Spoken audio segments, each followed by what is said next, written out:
ദൈവത്തിന്റെ തന്നെ നാമം വാഴ്ത്തപ്പെടുമാറാകട്ടെ. എല്ലാവർക്കും പ്രഭാതവന്ദനം.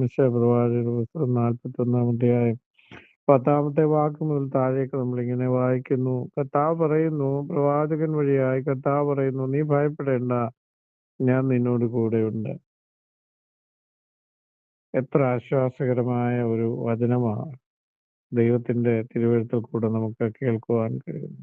നീ ഭയപ്പെടേണ്ട എന്ന് പറഞ്ഞു കഴിഞ്ഞാൽ മനുഷ്യൻ എപ്പോഴും എന്തിനെങ്കിലും ഓർത്ത് ഭയപ്പെട്ടുകൊണ്ടിരിക്കും. എത്ര പ്രാർത്ഥിക്കുന്നവരാണെങ്കിലും എത്ര ഉപവസിക്കുന്നവരായാലും നമ്മുടെ എല്ലാവരുടെയും ജീവിതത്തിൽ ഒരു ഭയം നമ്മളെ വിടാതെ ഇങ്ങനെ പിന്തുടർന്നുകൊണ്ടിരിക്കും. അതിന്റെ ഒരു കാരണം എന്ന് പറഞ്ഞു കഴിഞ്ഞാൽ ശത്രുവായിരിക്കുന്ന സാത്താൻ നമ്മളെ ഓരോ കാര്യങ്ങൾ നമ്മുടെ ബുദ്ധിമണ്ഡലത്തിലേക്ക് ഇങ്ങനെ തന്ന് ചിന്താകുലങ്ങൾ ഉണ്ടാക്കി നമുക്ക് ഭാരം വരുത്തിക്കൊണ്ടിരിക്കുകയാണ്. അതാണ് ഇതിന്റെ പ്രധാന കാരണം. ഭയപ്പെടുത്തിക്കൊണ്ടിരിക്കുകയാണ്. അത് അങ്ങനെയാ, ഇതിങ്ങനെയാ, അതായാൽ അങ്ങനെയായാൽ എങ്ങനെയാണ്, ഇതിങ്ങനെയാ. കാരണം നമുക്കും നമ്മുടെയും ഈ ലോകത്തിൽ നമ്മൾ ജീവിച്ചിരിക്കുന്ന നമ്മുടെ ബന്ധങ്ങൾക്ക് ഓരോ പരിമിതികളുണ്ട്.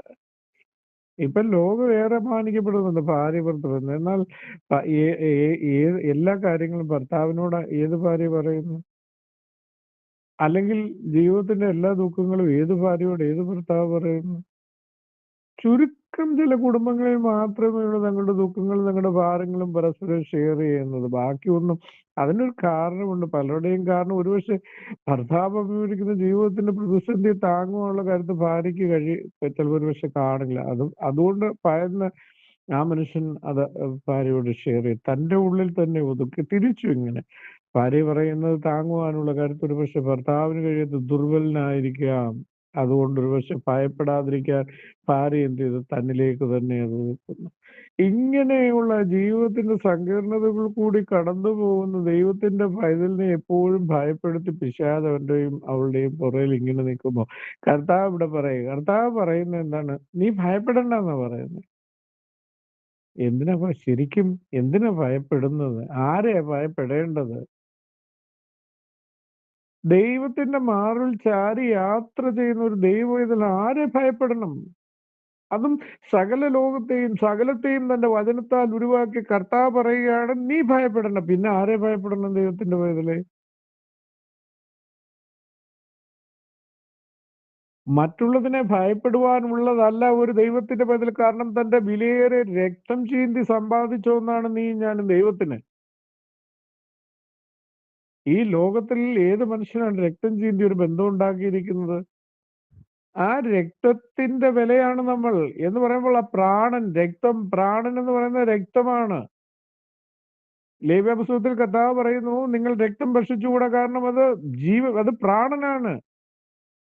മാംസം നിങ്ങൾക്ക് ഭക്ഷിക്കാം. മാംസം ഭക്ഷിക്കുമ്പോൾ നിങ്ങൾ എന്ത് ചെയ്യും? രക്തത്തോടുകൂടെ ഭക്ഷിക്കാൻ പാടില്ല. അത് തെറ്റാണ്, പാപമാണ്. കാരണം പ്രാണനാണ്. മനുഷ്യന്റെ ജീവിതത്തിൽ നോക്കിയാൽ ദേഹവും ദേഹിയും പ്രാണനും, ദേഹവും ദേഹിയും ആത്മാവ് എന്ന് പറയുന്നത്, ദേഹി എന്ന് പറയുന്നതിനെ പ്രാണനായിട്ടാണ് കരുതുന്നത്. അതിനാണ് പ്രാണൻ എന്ന് പറയുന്നത്. സങ്കീർത്തനത്തിൽ 23-ാം സങ്കീർത്തനത്തിൽ ദാവീദ് പറയുന്നത്, നീ എന്റെ പ്രാണനെ തണുപ്പിക്കുന്നു. പ്രാണന് കത്തിയെരിയുമ്പോൾ പ്രാണനെ തണുപ്പിക്കുന്ന ഒരു ദൈവം എന്ന് പറയുമ്പോൾ നമ്മൾ ആരെ ഭയപ്പെടും? ദൈവത്തിന്. എന്തിനു നമ്മൾ ഭയപ്പെടണം? ദൈവം നമ്മളോട് പറയുന്നു, നീ ഭയപ്പെടേണ്ട, ഞാൻ നിന്നോട് കൂടെ ഉണ്ട്. ഭയപ്പെടാതിരിക്കണമെങ്കിൽ, ഭയമില്ലാത്തൊരു ജീവിതത്തിന്റെ അനുഭവത്തിലേക്ക് നമ്മൾ എത്തണമെങ്കിൽ നമ്മൾ ശിശുക്കളെ പോലെ ആയിത്തീരണം. അതാണ് കർത്താവ് പറഞ്ഞത്, നിങ്ങൾ തിരിഞ്ഞു ശിശുക്കളെ പോലെ ആയിത്തീരണം. നമ്മൾ ശിശുവിനെ പോലെ ആയിത്തീർന്ന് നമുക്ക് ഭയപ്പെടേണ്ട കാര്യം. കാരണം നമ്മളെ പ്രൊട്ടക്ട് ചെയ്തുകൊണ്ട് എപ്പോഴും നമ്മുടെ കരം പിടിക്കുന്ന ഒരു അപ്പൻ നമ്മളോട് കൂടെയുണ്ട്. ലോകത്തിന്റെ കാര്യങ്ങൾ മനസ്സിലാക്കാനുള്ള ബുദ്ധി വൈഭവം ഒരു പ്രായമാകുമ്പോൾ നമുക്ക് എത്തുന്നുണ്ട്. ബുദ്ധിയുടെയും ജ്ഞാനത്തിന്റെയും അറിവിന്റെയും ഈ കൂടിയ അനുഭവത്തിലേക്ക് വരുമ്പോൾ നമ്മളെല്ലാം മനസ്സിലാക്കിയിരിക്കുന്നു. അപ്പോൾ നമ്മൾ എന്തായിത്തീരുന്നു? നമ്മൾ ശൈശവത്തിൽ നിന്ന് മുന്നോട്ട് പോയിരിക്കുന്നു. ഭയപ്പെടാതിരിക്കണമെങ്കിൽ ദൈവത്തിന്റെ പേരിൽ നീ ഒരു ശിശുവായിത്തീരുമ്പോൾ നിന്റെ സകല പ്രൊട്ടക്ഷനും കർത്താവിനാ. നീ എന്തിന് ഓരോന്നിനെ ഓർത്ത് ഭാരപ്പെടണം, എന്തിനു ഭയപ്പെടണമെന്ന് കർത്താവ് ചോദിച്ചു. നീ ഭയപ്പെടണം, ഞാൻ നിന്നോട് കൂടെ ഉണ്ടെന്നാണ് കർത്താവ് പറഞ്ഞെങ്കിൽ അത് അങ്ങനെ തന്നെ.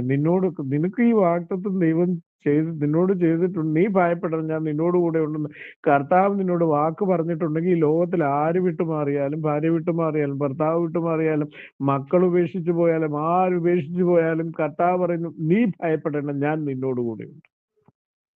ദൈവത്തിന്റെ പൈതലേ, ഈ പ്രഭാത സമയത്ത് ഈ വചനം നിനക്ക് ശ്രവിക്കുവാൻ ഭാഗ്യമുണ്ടായെങ്കിൽ, നീ അത് കേൾക്കുന്നുവെങ്കിൽ നിന്നോട് കർത്താവ് പറയുക, നീ ഭയപ്പെടേണ്ട, ഞാൻ നിന്നോട് കൂടെയുണ്ട്. ദൈവം നമ്മോട് കൂടെയുണ്ട്, നിന്നോട് കൂടെയുണ്ട്, എന്നോട് കൂടെയുണ്ട്.